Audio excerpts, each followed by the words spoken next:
આજે આપણે માઇક્રોસોફ્ટ વર્ડની શરૂઆત કરશું. બરાબર. માઇક્રોસોફ્ટ વર્ડ માટે અહીંયા હું સર્ચમાં જઈ અને વર્ડ લખું છું અથવા વર્ડ છે જ સીધું ક્લિક કરી દઉં છું એટલે વર્ડ ખુલશે. બરાબર. વર્ડની અંદર આ બ્લેન્ક સ્ક્રીન ઉપર ક્લિક કરી અને બ્લેન્ક સ્ક્રીન લઈ લઉં છું.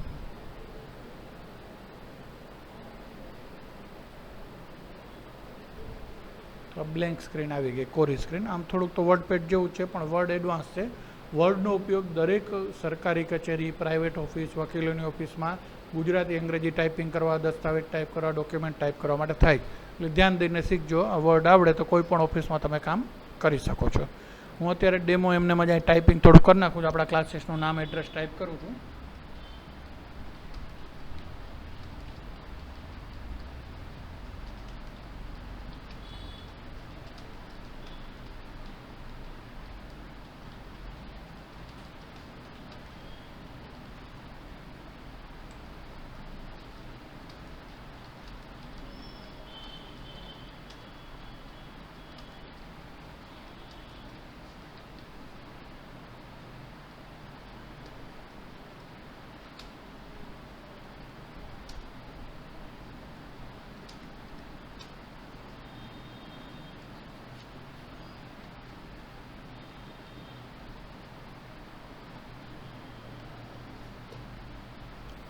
મેં અત્યારે આપણા ક્લાસીસનું નામ, એડ્રેસ ટાઈપ કરી નાખ્યું છું. ગાયત્રી કોમ્પ્યુટર ક્લાસ, બીજા માળે, Shriram complex, Anand medical store પાસે, જયદીપ સ્ટુડિયોની ઉપર, Devi Bhuvan road, Dwarka. Mobile number 9898832395 and 9089465707 અને વેબસાઇટ gccdwarka.webtech365.in. તમે તમારી પ્રેક્ટિસ સમયે તમે તમારું નામ, એડ્રેસ પણ ટાઈપ કરી શકો છો, કંઈ પણ ટાઈપ કરી શકો છો. બરાબર. હવે જે મેં આ ટાઈપ કર્યું છે એને સિલેક્ટ કરવું છે તો આ સિલેક્ટ થાય. પછી કોપી બટન દબાવું છે અહીંયા તો કોપી થશે. એની નીચે કોપી કરવી છે તો નીચે ક્લિક કરી અને પેસ્ટ દબાવીએ એટલે કોપી પેસ્ટ થઈ ગયું છે. આ સમજાઈ ગયું. હવે આ બેની વચ્ચે ગેપ કરવો છે તો અહીંયા વેબસાઇટનું નામ છે, અહીંયા પાછળ રાખીને એન્ટર દબાવું એટલે વચ્ચે ગેપ થઈ ગયો. જ્યાં ગેપ કરવો અહીંયા એન્ટર કી તમારે દબાવવાની રહે. ચાલો, કોપી ને પેસ્ટ ક્લિયર. હવે હું અહીંથી મારે મોબાઈલ નંબર અહીંથી કાઢી નાખવા છે, કટ કરવા છે અને એ વેબસાઇટની નીચે લખવા હતા તો આને સિલેક્ટ કરી કટ આપું એટલે અહીંયાથી નીકળી ગયા અને વેબસાઇટની નીચે ક્લિક કરી અને પેસ્ટ આપો તો અહીંયા આવી ગયા છે.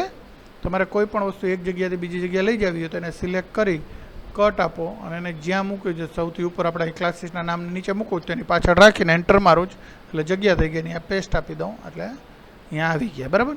પછી આ જગ્યા વધારાની છે એને કાઢી નાખવી હોય તો આ છેલ્લે અક્ષરની આગળ ક્લિક રાખીને ડિલીટ દબાવી એટલે નીચેની સ્પેસ નીકળી જાય છે. તો આ રીતના તમે કટ, કોપી, પેસ્ટ કરી શકો છો. હવે ગાયત્રી કોમ્પ્યુટર ક્લાસના અક્ષર મોટા કર્યા, ઘાટા કર્યા, અહીંથી કલર આપી શકીએ છીએ. આપણે અક્ષરના કલર આપ્યા. પછી આના જેવું જ આપણા વેબસાઇટનું નામ કરવું છે તો આને સિલેક્ટ કરી ફોર્મેટ પેન્ટર દબાવીને વેબસાઇટના નામને સિલેક્ટ કરીશ એટલે સેમ એના જેવું ફોર્મેટ થઈ ગયું. આ ફોર્મેટની કોપી થઈ. લખાણા છે અલગ ને આ લખાણ અલગ છે પણ ફોર્મેટિંગની કોપી થઈ ગઈ. બરાબર.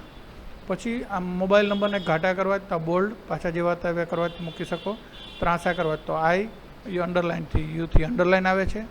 પછી અહીંયા માથે લાઇનિંગ દેવી. માની લો કે અહીંયા આ એક મોબાઈલ નંબર નથી રાખવા, આપણે અટાણે કાઢી નાખવા તો એના ઉપર રાખીને માથે છેકો લખેલાય દેખાડે ને માથે છેકોય દેખાડે. પાછો છેકો કાઢી નાખો તો એને અક્ષર દબાવો એટલે થઈ જાય. બરાબર. હવે તમે જોશો સેકન્ડની બાજુમાં એનડી છે એ ઉપર ચડી ગયું ઓટોમેટિક. એને હું સિલેક્ટ કરું તો જો આ એક્સની ઉપર 2 વરવા દબાયેલું છે એ સુપર સ્ક્રિપ્ટ છે. એને હું પાછો દબાવું તો કેન્સલ થઈ ગઈ ઇફેક્ટ. જો એનડી બાજુમાં આવી ગયું, પાછું દબાવું તો ઉપર આવી ગયું છે. આનાથી સુપર સ્ક્રિપ્ટથી ઉપર જાય કોઈ પણ અક્ષર. 10th 12 લખવું હોય તો THને સિલેક્ટ કરીને ઉપર કરી શકો તમે. એવી રીતે નીચે લેવું તો આનાથી તો એનડી નીચે આવી ગયું તો એ ક્યારે કામ આવે? H2O લખવું ને 2 નીચે હોય તો એ આનાથી તમે લખી શકો. ક્લિયર. ઉપર લેવું તો ઉપર પાછું ક્લિક કરો એટલે આવી ગયું. સમજાઈ ગયું. આને સબસ્ક્રિપ્ટ કહેવાય, આને સુપર સ્ક્રિપ્ટ કહેવાય. બરાબર. પછી કોઈ પણ અક્ષરને મોટા કરવા તો તમે અહીંથી કરી શકો છો, ડાયરેક્ટ અહીંથી નાના કરી શકો છો. અહીંયા પણ સાઇઝ આપેલી છે, તમે લઈ શકો છો.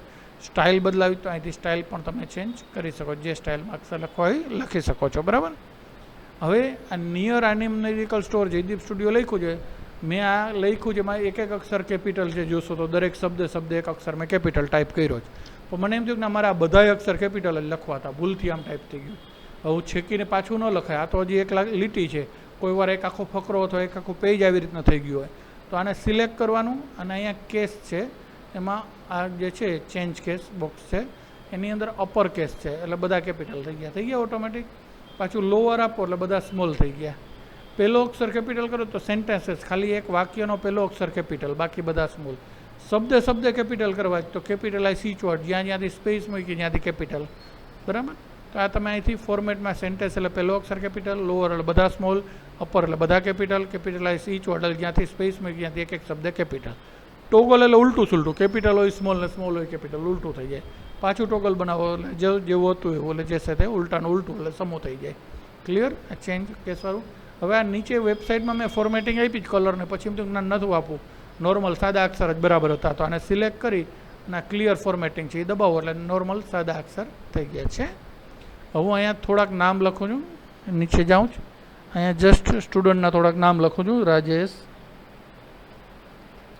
જીતેશ, મિતેશ અને હિતેશ.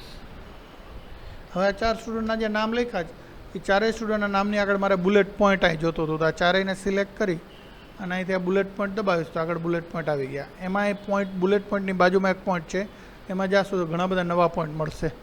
અહીંથી તમે કોઈ પણ પોઈન્ટ લઈ શકો છો. હજી એનાથી નવા જોતા હોય તો નીચે ડિફાઇન ન્યૂ બુલેટ છે એ દબાવો એટલે બોક્સ ખુલશે, એમાં સિમ્બોલ દબાવો એટલે ઘણા બધા સિમ્બોલ આવશે. એમાંય પાછું અહીંયા ક્લિક કરીને ડબલ્યુવાળા જશો ફોન્ટમાં, ડબલ્યુમાં અહીંયા નીચે આવશો જેટલા, હા એમાં વિંગડિંગ 2 અને 3 છે, એમાં ઘણા બધા પોઈન્ટ મળશે તમને છે. આમાં તમને ગમે એવો પોઈન્ટ તમે લઈ લ્યો અને ઓકે આપો તો એવા પોઈન્ટ અહીંયા આગળ આવી જશે. આવી ગયા? તો આ રીતના બુલેટ પોઈન્ટ તમે સેટ કરી શકો. પછી નંબરિંગ સેટ કરવા હોય તો આ નંબરિંગ સેટ થઈ ગયા. ક્લિયર? આમાંથી નંબરિંગની અલગ અલગ સ્ટાઇલ છે, કાઉન્સમાં આપવા, રોમન આંકડા આપવા, જેવા આપવા આપી શકો છો. હવે હું અહીં થોડુંક એક અલગ લિસ્ટ બનાવું, જેમ કે હું અહીં કોર્સનું નામ લખું CCC, આપણે અહીંયા ક્લાસીસમાં જે કોર્સ ચાલે છે એમાંથી CCC, પછી એન્ટર. એમાં વર્ડ, એક્સેલ, પાવર પોઈન્ટ. પછી બીજો કોર્સ લખું છું DTP, એમાં પેજ મેકર, કેનવા. બરાબર. આ 2 કોર્સ લખ્યા અને 2 કોર્સની અંદર કયા ટોપિક આવે છે એ મેં લખ્યા. બરાબર. તો મારે આ જે કોર્સ છે આ બધાને હું સિલેક્ટ કરીને નંબરિંગ આપીશ તો નંબરિંગ બધાને 1 2 3 4 અપાઈ ગયા અહીંથી, અથવા તો જે કંઈ આના પછીના હતા DEF વાળા એ અપાઈ ગયા. બરાબર.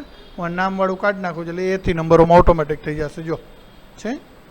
પણ મારે આને ABCD એમ નંબર નથી આપવા, 1 2 3 આપવા, તો હું અહીંથી 1 2 3 આપી દઉં. તો પછી એમ થયું ના વર્ડ એક્સેલને થોડા 1 2 3 આપવા છે, 1 તો CCCને આપવું જ, 2 DTPને આપવું જ, અને આ તો એની અંદરના સબ્જેક્ટ છે એટલે એની અંદરના નંબર આપવા છે ને. તો શું કરવું? તો આને સિલેક્ટ કરો, અંદરના નંબર ક્યાં આપવા છે અહીંથી સિલેક્ટ કરો, અંદર એ આપવું જ કે 1.1 આપવું જ તમારી ઈચ્છા. માની લો એ વાળું લઉં જ, ક્લિક કર્યું, પછી જે ટોપિક અંદર છે એમાં એ રાખી કર્સરને આ બટન દબાવો. બરાબર. ઇન્ક્રેસ ઇન્ડેન્ટવાળું એટલે અંદર વયું જશે છે કે આની અંદરનો ટોપિક છે ને એને નંબર ABC ઓટોમેટિક દેવાઈ ગયા. જો દેવાઈ ગયા. એવી રીતે પેજ મેકર DTPની અંદર છે તો જવા દો, કેનવાની અંદર છે તો જવા દો. પાછું લેવું તો આનાથી રિટર્ન લઈ શકાય. બરાબર. અંદર આવી ગયું. પછી એમ થયું ના 1 2 ની અંદર ABC નથી આપવા, 1.1 1.2 આપવા હતા, તો આને સિલેક્ટ કરી લ્યો. અહીંથી નંબરિંગ 1.1 1.2 વાળું નાખો તો જો 1ની અંદર 1.1 1.2 એમ દેવાઈ ગયા છે. તો આ કોઈ લિસ્ટની અંદર પાછું લિસ્ટ જે હોય સબ લિસ્ટ એના નંબરિંગ પણ અહીંથી સેટ કરી શકીએ. ક્લિયર? સમજાઈ ગયું? હવે અહીંયાથી આ મારા ક્લાસીસનું નામ જે છે ગાયત્રી કોમ્પ્યુટર ક્લાસ, એને વચ્ચે લેવું છે તો સેન્ટર, રાઈટ સાઈડ લેવું તો રાઈટ સાઈડ, લેફ્ટ સાઈડ લેવું તો લેફ્ટ સાઈડ લઈ શકો છો. ક્લિયર? હવે એક ફકરો લખવો છે, કોઈ પણ અહીં જસ્ટ એમને ડેમો ફકરો લખી નાખો છો. ટાણે હું કોઈ એમ ટાઈપ નથી કરતો જેથી સમય ઓછો બગડે, જસ્ટ એમને લાંબુ ટાઈપિંગ થોડુંક કરી દઉં છું. તો એક ડેમો પેરેગ્રાફ લખાઈ ગયો. હવે જે ફકરો લખ્યો છે ડેમો, એને આપણે અહીંયાથી જસ્ટિફાઈ કરીએ તો આ જે પાછળ સ્પેસિંગ દેખાય ગેપ આવે એ ઓટોમેટિકલી ભરી દેશે, વચ્ચે સ્પેસ વધારી દેશે. પછી લાઇન વચ્ચે ગેપ વધારો તો લાઇન મોટની વચ્ચે ગેપ વધારી દઈએ છીએ. અહીંથી લાઇન વચ્ચે ગેપ ઓછો થશે અને લાઇન વચ્ચે ગેપ વધી જશે છે. પછી આખા ફકરાને કલર દેવો તો અહીંથી આખા પેરેગ્રાફમાં બેકગ્રાઉન્ડમાં કલર આપી શકાય છે. હવે આપણે આ ક્લાસીસનું એડ્રેસ લખ્યું છે ને ફરતે બોર્ડર દેવી છે તો અહીંથી ક્લિક કરીને ફરતે બોર્ડર આપણે આપી શકીએ છીએ. આઉટસાઇડ બોર્ડર કરીને આમાં હશે એ લઈ લઉં, આઉટસાઇડ બોર્ડર આ એટલે ફરતે બોર્ડર આવી ગઈ છે. ઇનસાઇડ લઉં તો અંદર દરેક લાઈને બોર્ડર આવી જાય. નો બોર્ડર કરું તો બોર્ડર નીકળી જાય. ખાલી નીચે બોર્ડર જોઈએ તો બોટમ અહીં હશે, એમાં ક્લિક કરું. ઉપર જોઈએ તો ટોપમાં લેફ્ટ સાઈડ રાઈટ સાઈડ જ્યાં બોર્ડર આપ્યું ત્યાં આપણે આપી શકીએ. ક્લિયર. આઉટસાઇડ જોઈએ તો ખાલી આઉટસાઇડમાં બોર્ડર થઈ ગઈ. સમજાઈ ગયું. હું અહીં થોડાક નીચે નામ લખું છું, જેમ કે રાજેશ, અમિત, બ્રિજેશ, કેતન.